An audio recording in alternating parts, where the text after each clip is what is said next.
ইসলামী শরীয়তে এর কোনো বৈধতার কোনো রাস্তা নাই, এই কথাই সত্য, এবং সরকারকে নসিহাত করতে হবে এই কথাও সত্য।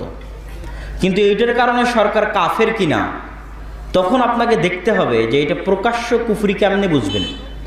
যদি সরকার এসে বলে, সরকারি লোকজন বলে বা সরকার বিবৃতি দিয়ে বলে আমরা জানি ভাস্কর্য তৈরি করা শিরক, কিন্তু আমরা মানি না, মানব না, কথা বুঝতে পারছেন, তাহলে তখন কাফের, প্রকাশ্য কুফরি।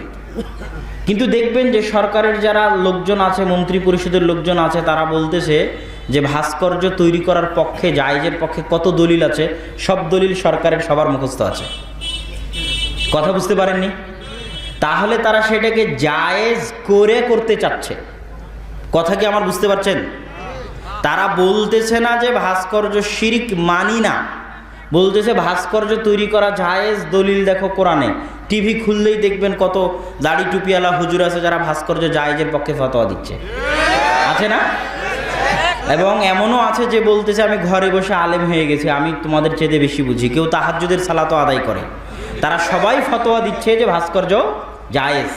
তাহলে কি বলতে হবে? ফাসিক মুমিন, মানে কাফের হয়ে যায়নি।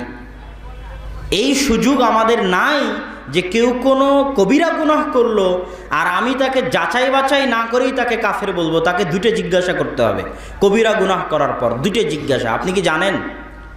যদি বলে না জানি না, তাহলে কাফের হবে না। আপনি কি জানেন সালাত আদায় করা ফরজ, আপনি যে সালাত আদায় করছেন না? তো বলে না আসলে আমি তো জানি না যে এভাবে।